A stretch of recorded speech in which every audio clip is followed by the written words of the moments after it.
ये कल जो डेलीगेशन में वार्ता हुई तो डेलीगेशन में हमारे रवि चावला जी ने सारा कुछ खुल के बता दिया है क्या वार्ता हुई।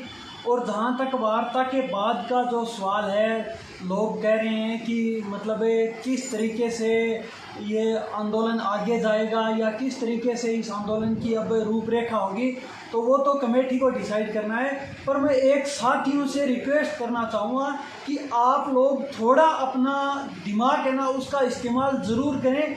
एक तो समय था जब धरना उठाया गया, देखिए आज जो भी हम सरकार की जो भी बात है वो मानने के लिए अगर बाध्य हैं तो वो अगर किसी की वजह से हैं तो हमारे खुद की वजह से हैं। क्योंकि जिन लोगों ने यहाँ पे मतलब 2 जुलाई को यहाँ पे रैली होनी थी, उससे पहले हमारा धरना उठा दिया गया था। उस समय हमारे पास सिर्फ 173 का संख्या बल था। गिरफ्तारी देने के वक्त 173 साथी उपस्थित थे और आज गाड़ियाँ देने का जब टाइम आया ना तो 1073 लोग गाड़ियाँ देने के लिए आगे आ रहे हैं। तो एक दूसरे को गाड़ियाँ नहीं देनी है, गाड़ियों से कुछ नहीं होने वाला। अगर संघर्ष करना है तो आपको आगे आना चाहिए और आप नेतृत्व पे सवाल खड़े करते हो, आप नेतृत्व कीजिए। अगर आप नेतृत्व करते हैं हम आपके उसी गति से साथ आके खड़े होंगे, उसी तरीके से साथ आके खड़े होंगे। पर सवाल अगर आप खड़े करते हो, अगर आप कोई आरोप लगाते हो तो वो आरोप साबित करने की आप अपने अंदर मतलब इतने सबूत जुटा के आरोप लगाइए कि आप उन आरोपों को साबित कर सको। अगर आप आरोप साबित नहीं कर पाते हो तो आपको आरोप लगाने का कोई अधिकार नहीं है। जो संगठन, आप इतिहास उठा के देख लीजिए, जो संगठन अपने नेतृत्व पे सवाल खड़ा होता है करता है वो संगठन हमेशा बिखरता है। और आपने जिस व्यक्ति ने आपके साथ, जिन लोगों ने 110 दिन रह के यहाँ पे संघर्ष कर रहे हैं वो आपके अपने नहीं हो सकते। और जो 4 दिन आके आपका नेतृत्व करने लग जाते हैं, आपके लिए अच्छी अच्छी बातें करने लग जाते हैं, वो आपके रहनुमा खड़े हो जाते हैं, तो ये कतई नहीं हो सकता। आपके लिए अगर जो संघर्ष 110 दिन तक कर रहा है उनकी बातें मानिए। जिन भाइयों ने आपके लिए 13-13 दिन 12-12 दिन भूख हड़ताल की, आप उनको गालियां दे रहे हो। और जो 4 दिन आके आपके संग मतलब आपका कहते हैं कि आपको ये नौकरी ला देंगे, वो नौकरी ला देंगे, हमारे नेतृत्व स्वीकार कीजिए। आप 110 दिन के उनके संघर्ष को बुला के 4 दिन का नेतृत्व स्वीकार कर लेते हो। और मेरी एक बात ध्यान से सुनना कि अगर इस आंदोलन की यहाँ तक अगर इस मतलब जो भी बात हो रही है आज अपने साथ जो भी हो रहा है इसका जिम्मेदार कोई है तो वो राजस्थान के 27,823 लोग हैं जो यहाँ पे नहीं पहुंचे। जो यहाँ पे धरना उठा उस समय 173 लोग यहाँ पे उपस्थित थे। और जिस समय 6 लोगों को गिरफ्तार कर लिया गया था जमानत कराने के लिए, कोर्ट में एक साथी भी नहीं आया था जमानत कराने के लिए, वहाँ पे चाय पिलाने के लिए कोई भी साथी उपस्थित नहीं था। क्यों नहीं थे, क्यों वो लोग वहाँ पे नहीं आए? तब असुरक्षा महसूस होती है। नेतृत्व चाहे कोई भी हो, कोई भी आपका नेतृत्व कर रहा हो, पर आपके ऊपर जब आपके साथ वहाँ पे हमारे साथ जब विधायकपुरी थाने में हम बैठे हुए थे, कोई चाय पिलाने के लिए नहीं आया तो पुलिस वाले हमसे सवाल पूछ रहे थे कि आप किन का नेतृत्व कर रहे हो, किन का नेतृत्व कर रहे हो। आज आपके पास कोई चाय की पूछने के लिए नहीं आया, हमारे भीगे हुए कपड़े को कोई मतलब पूछने के लिए नहीं आया कि आपके भीगे हुए कपड़े हैं। तो 173 लोग जो गिरफ्तार हुए थे वो इसके गुनहगार नहीं है। जो घर पे बैठे हैं इस आंदोलन की विफलता के वही गुनहगार हैं। अगर ये आंदोलन कहीं पे भी जाके विफल होता है तो उसके गुनहगार वो हैं जो घर पे बैठ के गालियां देते हैं। आज एक ट्विटर पे स्पेस चलाते हैं या फिर ग्रुप में कोई लाइव आते हैं तो उसमें 200, 300, 400, 500 लोग जुड़ जाते हैं। और जब बात आती है इस आंदोलन को आगे बढ़ाने की, जब शहीद स्मारक पे सिर्फ 173 लोग उपस्थित होते हैं, तो इस तरीके से आंदोलन को मजबूत नहीं किया जा सकता। अगर आंदोलन को आगे कोई साथी बीड़ा उठाता है, इस आंदोलन को चलाने की जिम्मेदारी निभाता है तो उसके साथ हम आके खड़े हो जाएंगे,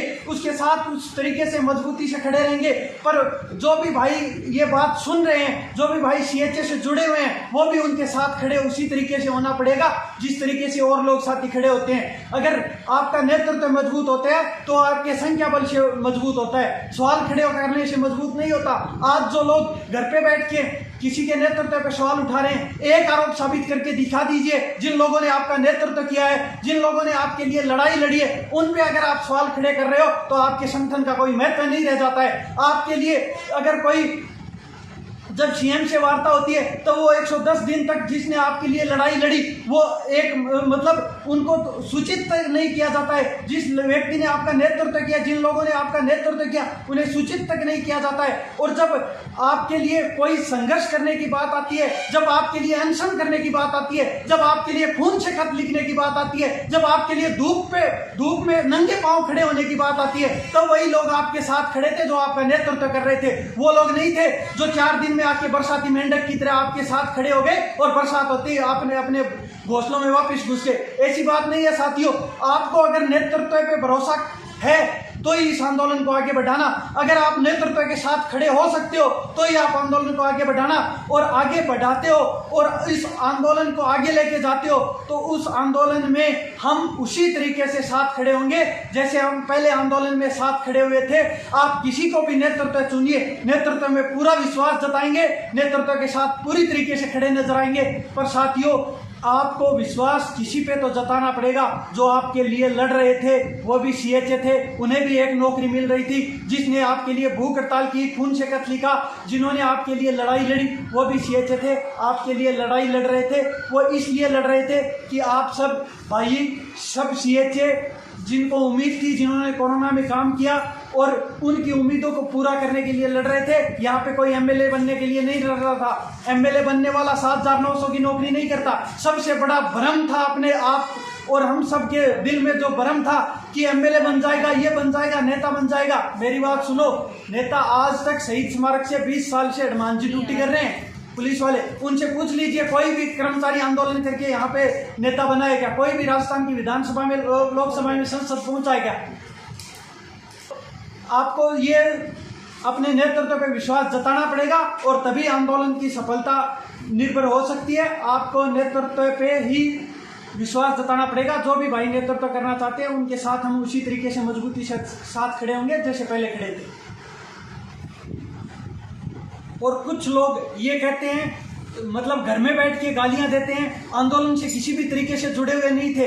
मेरी बात सुनो, अगर आज सबसे ज्यादा आघात किसी को हुआ है, सबसे ज्यादा चोट किसी को लगी है, वो घर में बैठ के तमाशा देखने वाले को नहीं लगी। वो यहाँ पे 13 दिन तक भूख हड़ताल करने वाले देव कस्वा, अपने और भी साथी जिन्होंने, रवि चावला जी, इंसाफ भाई, जिन्होंने भूख हड़ताल की, जिन्होंने खून से खत लिखे, उनको सबसे ज्यादा लगी है। जिन्होंने मुंडन करवाया उनको सबसे ज्यादा चोट लगी है, उनको सबसे ज्यादा दर्द तकलीफ हुआ है। पर आज उन्हीं को वो लोग गालियां दे रहे हैं जो घर में बैठे हुए थे। इस तरीके से गालियां देके किसी भी आंदोलन को सफल नहीं किया जा सकता। अगर आप यहाँ पे आंदोलन में आए, आप आंदोलन में भूमिका निभाई, तो आप अगर कोई आरोप लगाते हो तो आरोप साबित करने की आप में ताकत होनी चाहिए। और तब तक आपको कोई आरोप नहीं लगाना चाहिए जब तक आप उसको प्रूफ साबित नहीं कर सको।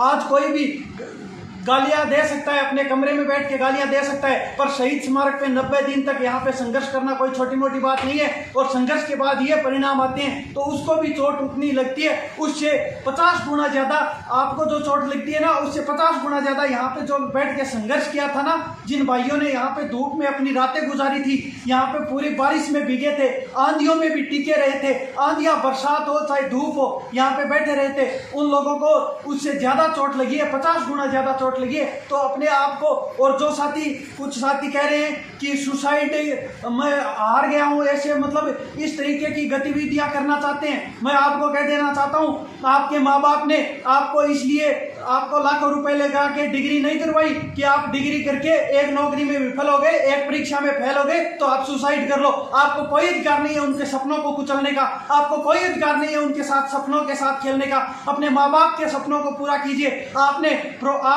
अपने माँ बाप ने, आपके माँ बाप ने प्रोफेशनल डिग्री कराई है तो इस डिग्री में आप रोजगार ले सकते हो, आप हॉस्पिटल में काम कर सकते हो। आपको इतना आपके माँ बाप ने सक्षम बना दिया है कि आप अपने पैरों पे खड़े हो सकते हो। तो आपको उनके सपनों के साथ कुचल के ऐसी अप्रिय घटना करने की कोई भी आपको अधिकार नहीं है। अगर आप ये भी चाहते हो कि आप अगर इस नौकरी में नहीं लगे, आगे आने वाली कोई भी नौकरी हो उसमें अगर एक पेपर में फेल हो जाते हो, तो इस तरीके से ये नहीं होता कि आपको मतलब किसी भी तरीके से आप अपने माँ बाप के साथ, आपसे जुड़े हुए अपनों के सपनों के साथ खेल सको, ये आपको कोई अधिकार नहीं है। और जिस तरीके से कुछ लोग कह रहे हैं कि नेता बन जाते हैं या नेतागिरी करते हैं कुछ लोग, मैं आपको बता देना चाहता हूँ, नेता आज उपेंद्र जी यादव है, कितने दिनों से संघर्ष कर रहे हैं, पिछले 15 साल से संघर्ष कर रहे हैं। भरत बेनीवाल हैं, पिछले 15 साल से संघर्ष कर रहे हैं, कितने नेता बन गए, कितने MLA बन गए। आज 7,900 की नौकरी करने वाला एक आम जो छात्र था, यहाँ पे जो नर्सिंग की डिग्री करके आया था, वो अपने सपने लेके आया था, वो सपना एक ही था नौकरी का, आपने आगे कर दिया और आपने उसको सपोर्ट किया, तो वो आज आपका नेतृत्व कर रहा है। नेतृत्व का कोई भूखा नहीं है। कोई भी साथी अगर नेतृत्व करना चाहते हैं, उस नेतृत्व के हम साथ खड़े होंगे और उसी मजबूती के साथ खड़े होंगे जैसे पहले खड़े थे। पर साथियों, किसी को गाली देने से पहले ये सोच लेना चाहिए कि उनको भी उतनी चोट लगी है, उससे ज्यादा ही चोट, आपसे ज्यादा उनको चोट लगी है जिन्होंने यहाँ पे संघर्ष किया है। तो साथियों, गालियां देने की बजाय यहाँ के संघर्ष को मजबूत कैसे किया जा सकता है, ये सोचने का वक्त है। यहाँ पे गालियां देने से आपस में टकराव पैदा करने से कुछ नहीं होने वाला। आप अगर कुछ होने वाला है तो आपको संगठित होके, एक विचार पे खड़े होके, एक नेतृत्व के साथ होके अगर हम लड़ाई लड़ेंगे, तो सबसे पहले आपको ये दिमाग से वहम निकालना पड़ेगा कि हम नेता चुन रहे हैं, हम नेता नहीं चुन रहे हैं। नेता चुनना होता तो वो आदमी अपने क्षेत्र में जाके मेहनत करता।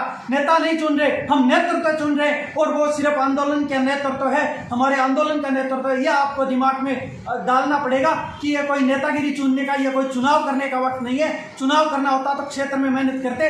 आपके लिए लड़ रहा है तो आपके लिए। और यहाँ पे कोई भी नेता था, यहाँ पे कोई भी, यहाँ पे जो साथी थे जो नेतृत्व कर रहे थे, वो कोई भी ऐसा साथी नहीं था जो CHA नहीं था। सभी CHA ने, जो भी आपका डेलीगेशन जाता था, जो भी मिलने जाते थे, सब CHA थे और अपने लिए कोई गलत फैसले नहीं लेके आता। जिसने यहाँ पे संघर्ष किया है, पसीना बहाया है, उसको पता है वो अपने लिए कोई गलत फैसला नहीं लेके आता। तो साथियों, आपको संघर्ष, अगर इसमें कोई कमी नजर आती है तो आप अपना नेतृत्व खुद कीजिए और हम उस नेतृत्व के साथ खड़े होके आपसे कंधे से कंधा मिला के साथ देंगे और उसी मजबूती के साथ आपके साथ खड़े रहेंगे।